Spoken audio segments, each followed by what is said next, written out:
여러분께서는 지금 경제학자 곽수중이 보는 새로운 시사 곽수중의 뉴스 정면 승부와 함께하고 계십니다. 지난 3일 동안 청와대가 대통령 개헌안을 발표했었습니다. 청와대 개헌안에는 헌법의 검찰 영장 청구권 조항 삭제, 헌법재판소와 대법원의 인사권 조정 등에 대한 내용이 담겼죠. 문재인 대통령의 검찰개혁 그리고 사법개혁 의지를 엿볼 수 있는 그런 부분이었습니다. 이번 시간에는 국민헌법자문특위에서 위원으로 활동하셨습니다. 저희들 코너에서 매번 큰 좋은 말씀 주셨죠. 인하대학교 법학전문대학원 김인혜 교수님과 함께 개헌안 속에 담긴 사법개혁 내용에 대해서 한번 말씀 나눠보겠습니다. 안녕하십니까 교수님. 예, 안녕하십니까. 김인혜입니다. 네, 이 검찰개혁 내용 어떤 방향으로 이렇게 교수님이 있던 국민헌법자문특위에서 좀 논의가 됐었습니까? 예, 검찰에 관해서는 헌법에 딱 한 번 용어가 나오죠. 검사의 영장 신청이라는 용어가 딱 한 번 나옵니다. 네. 그래서 결국에 이제 이것을 어떻게 처리할 것이냐 하는 것이 이제 쟁점이 되었는데요. 네. 이 검사의 영장 신청이 곧바로 이제 검경 사이의 수사권 조정하고도 관련이 있습니다. 예. 영장 신청을 중심으로 해서 검사가 경찰에 대해서 수사 지휘를 하기 때문이죠. 그래서 이 부분이 계속해서 쟁점이 되어 왔었고 이 쟁점이 되어 온 부분을 이번에 정리하기 위해서 검사의 독점적인 영장 신청권을 삭제하는 것으로 결론이 났습니다. 예. 근데 제가 들리는 이야기로는 문무일 검찰총장이 지검장들과 함께 이렇게 회의하는 과정 속에서 방금 말씀 주신 경찰과 검찰의 어떤 기소권 수사권에 대한 내용 이것 때문에 경찰은 계속해서 검찰의 사법 통제를 받아야 된다 이렇게 이야기를 했다 그래요. 맞습니까? 사법 통제하고 수사 지휘를 좀 구분을 해야 됩니다. 사법 통제라는 것은 수사가 다 끝난 이후에 그것을 이제 기소를 할 것이냐 말 것이냐 또는 재판을 어떻게 진행할 것이냐 이런 부분에 초점이 맞춰져 있다면요. 그렇군요. 지금 현재 영장 신청과 관련해서는 수사의 미진함을 중간중간에 그 수사의 미진함을 밝혀내고 수사를 어떤 방향으로 끌고 나갈 것이냐 하는 것에 대해서 지휘를 하는 것이죠. 그 부분은 사실상 약 97% 정도의 사건에서는 이미 수사 지휘가 없는 상태라고 보여집니다. 검사의 영장 신청권 조항은 세계적으로 유사한 사례가 없을 정도로 아주 독특한 헌법의 입법 조항입니다. 그 언제 들어갔습니까? 예, 그것이 1962년도에 그 5.16 쿠데타 이후에 국회가 해산되고 만들어진 그 입법 기구가 국가재건최고회의라는 게 있습니다. 그 국가재건최고회의가 국회를 대신해서 입법 작용을 하게 되는데요. 그러면서 1961년 9월에 형사소송법을 개정해서 그 이전까지 사법경찰관, 즉 경찰도 영장을 신청할 수 있었던 것을 검사만 영장을 신청할 수 있는 것으로 개정을 하게 됩니다. 그렇군요. 그 흐름을 이어받아서 1962년도에 개헌을 하면서 이 검사 영장 신청권 독점 조항이 들어가게 됩니다. 즉 국회가 해산된 다음에 비정상적으로 만들어졌던 국가재건 최고회의에서 헌법 개정안을 내게 된 것이죠. 그 이후에 지금까지 계속해서 수십 년 동안 군부 독재가 이어져 왔다는 점 그리고 87년 헌법은 좀 비상시기에 만들어진 헌법이었다는 점 때문에 이 조항을 손을 못 보고 있었죠. 그리고 또 하나 이제 측면에서 말씀드리자면은 이것이 이러한 시스템을 이제 구상하게 된 것은 사실은 경찰이 너무나 많은 영장을 청구했을 때 법원이 이것을 제대로 검토하지 않고 마구 발부를 해버리면은 국민들에게 큰 인권의 침해가 되지 않겠습니까? 이런 시스템을 가정을 했는데 지금 현재는 법원의 영장 심사가 아주 꼼꼼하게 잘 진행이 되고 있죠. 최근에 이명박 대통령이 구속이 되었습니다만은 영장 신청도 굉장히 꼼꼼하게 이루어졌고 영장 심사도 굉장히 꼼꼼하게 이루어졌습니다. 박근혜 전 대통령도 같은 케이스고요. 이것이 통계로 얘기를 해주는 것인데 1990년대 중반에는 약 15만 건의 구속영장이 발부가 되었었는데요. 그러니까 신청하면 거의 발부가 된 거죠. 그렇죠. 그런데 지금은 약 3만 건 정도가 발부가 됩니다. 그러니까 신청도 적게 할 뿐만 아니라 법원에서 아주 심사를 꼼꼼하게 하기 때문에 영장이 적게 발부가 되는 것이죠. 5분의 1로 확 줄었네요. 그렇습니다. 그러니까 약 10만 명 정도, 11만 명, 12만 명 정도가 그때에 비해서는 쉽게 말하면 곽수중 선생님 이제 청년 때보다는 그만큼 사람이 구속이 안 되고 있는 것이죠. 인권이라는 측면에서 큰 진전인데요. 이것은 그만큼 법원에서 꼼꼼하게 영장 심사를 하고 있다는 겁니다. 그렇기 때문에 중간 다리로서의 검사들의 영장 심사, 검사들의 영장 신청권 독점 이것은 사실상 이제 의미가 없어진 것이죠. 그리고 또 이것이 또 하나 이제 추가 설명을 드려야 될 부분은 네. 영장 신청권을 중심으로 해서 검사가 경찰에 대해서 수사지휘를 많이 하게 되고 수사지휘를 하면서 상명하복 관계가 형성이 되는 그런 좀 폐단도 있게 되었습니다. 즉 다시 말씀드리자면 경찰이나 검사가 국가기관으로서 서로 상호 동등하고 평등하고 서로 협조해야 되는 관계임에도 불구하고 영장 신청권을 기화로 해서 상명하복의 관계 또는 지휘복종의 관계로 해석이 되면서 사실상 그 둘 사이의 관계가 조금 비틀어져 있던 좀 비정상적인 관계에 있었던 것이죠. 그래서 이런 것들을 이번에 좀 바로잡아 보겠다라고 하면서 헌법적 차원에서 개헌의 내용으로 이렇게 정리가 된 것으로 이해를 하시면 되겠습니다.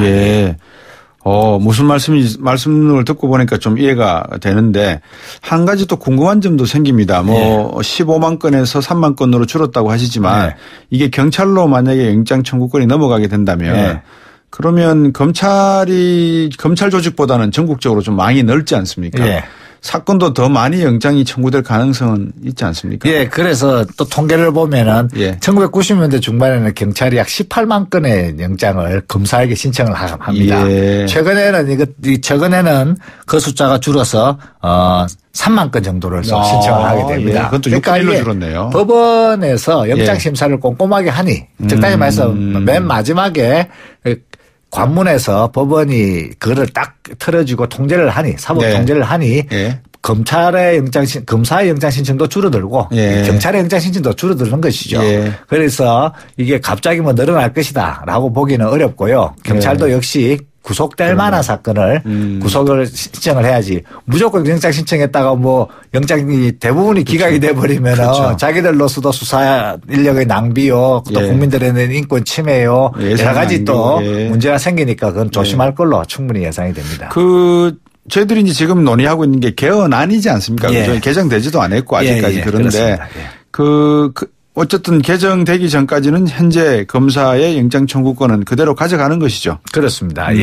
거기 또 이제 개헌이 된다 하더라도 형사소송법이 개정이 되어야 합니다. 형사소송법에서는 그 헌법의 내용을 것받아서 검사가 영장을 청구하게 돼 있으니까요. 그것까지 이제 개헌이 이제 개정이 되어야 되는 것이죠. 그러니까 저희들이 처음 만들어졌을 때 해방 이후에 1954년도에 저희들이 형사소송법을 처음 만드는데요. 그때는 검사 또는 사법경찰관이 법원의 영장을 받아 구속 또는 압수를 할 수 있다 이렇게 되어 있었습니다. 그러니까 그러한 시스템으로 이제 다시 돌아가게 되는 것이죠. 가자는 거네요. 그것이 이제 5.16 쿠데타 이후에 약간 왜곡이 되었다 또는 이제 세계적으로 유사한 사례가 없는 그런 입법이 이루어졌다 이렇게 이제 얘기할 수가 있는 것이죠. 54년 시스템으로 다시 돌아가는 그런 형태가 되겠습니다. 근데 언론에서 언론이야 늘 좀 이렇게 자극적인 뉴스도 좋아하지 않습니까? 근데 이게 진실인지 거짓인지는 모르겠습니다만 지난 13일 날 문무일 검찰총장 국회에서 독립기구로 공수처 설치하는 건 위헌 소지가 있다. 이 말씀을 가만히 듣고 보니까 약간 청와대하고도 내용이 좀 다른 것 같고요. 좀 이렇게 신경전이라 그럴까요? 조금 어떻습니까? 문무일 검찰총장의 말 뜻이 뭡니까? 그럼 이렇게 말씀. 글쎄요. 그런 이제 언론 보도도 있었지만은 그 앞에 보면은 국민들이 공수처를 원하고 있다 하는 것에 대해서는 충분히 또 받아들이고 있다라는 그런 발언도 하셨습니다. 그래서 공수처를 전면적으로 반대하는 것은 아니고 공수처를 받아들이되 공수처 과정에서 공수처 이제 설립 과정 또는 그 공수처 활동하는 과정에서 있을 수 있는 그런 이제 문제점 이런 걸 좀 지적하신 걸로 생각이 들긴 하는데요. 다만 그것이 좀 문무일 검찰총장 처럼 이렇게 무게 있으신 분이 얘기를 하니 좀 정폭된 것이 아닌가 이런 좀 생각이 듭니다. 그럼에도 불구하고 그 공수처가 가지고 있는 검찰개혁의 그 의미 그다음에 부정부패 추방, 정경유착을 수사해야 된다는 그런 막중한 임무, 그러한 시대적 소명 이런 걸 생각해 보면은 아무리 얘기를 하더라도 그 공수처는 지금 현재 법무부 등 정부에서 합의한 안대로 추진하는 것이 맞지 않나 생각이 듭니다. 당연히 독립기구로 구성이 돼야 되겠죠.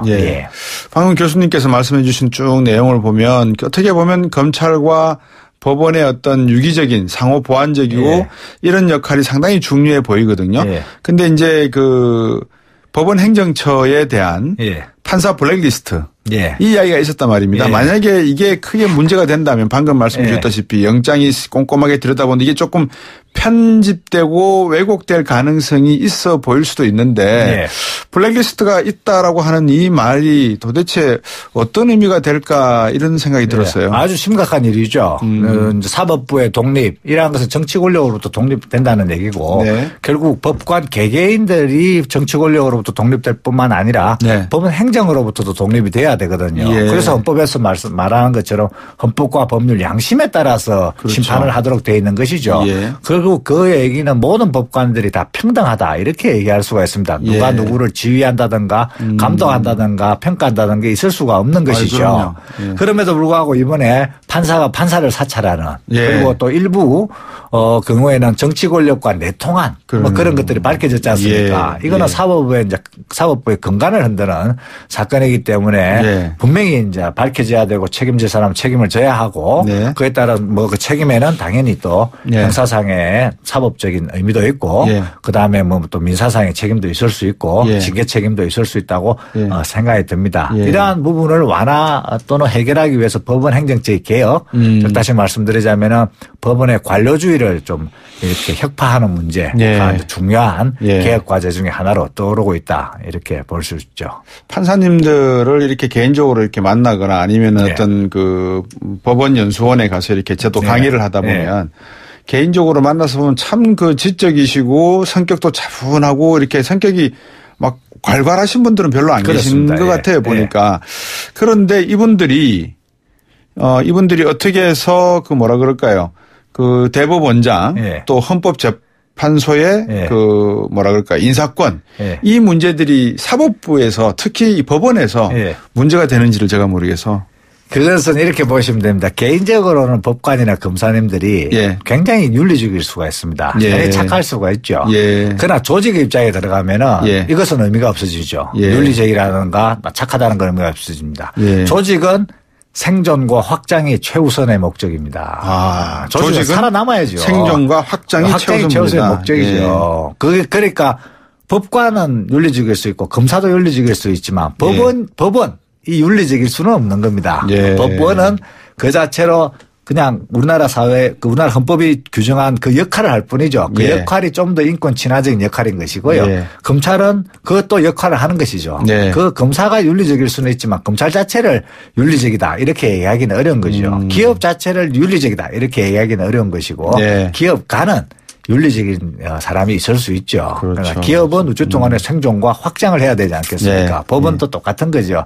그렇기 때문에 저희들이 얘기하는 그런 윤리를 얘기하지 않고 제도의 개혁. 그래서 민주주의의 구성 원리에 따른 제도 개혁을 주로 얘기를 하는 것이 바로 그런 이유 때문입니다. 오늘 말씀 여기까지 드려야 되겠습니다. 그동안에 너무 감사했고요. 또 사법개혁 또 개헌 늘 이렇게 관심 깊게 주시면서 우리나라에 좋은 법 만들어주시기 부탁드리겠습니다. 고맙습니다. 감사합니다. 김인혜 인하대학교 법학전문대학원 교수였습니다.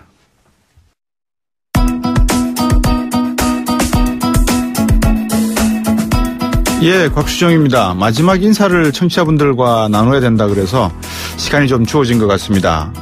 개인적으로 청취자 여러분들과 오래 못해서 청취자 여러분들이 아쉬워하시는 분도 계시고 또 저도 아쉽습니다만 결국 이게 뭐 여기서 자치가 없어지는 건 아니지 않습니까?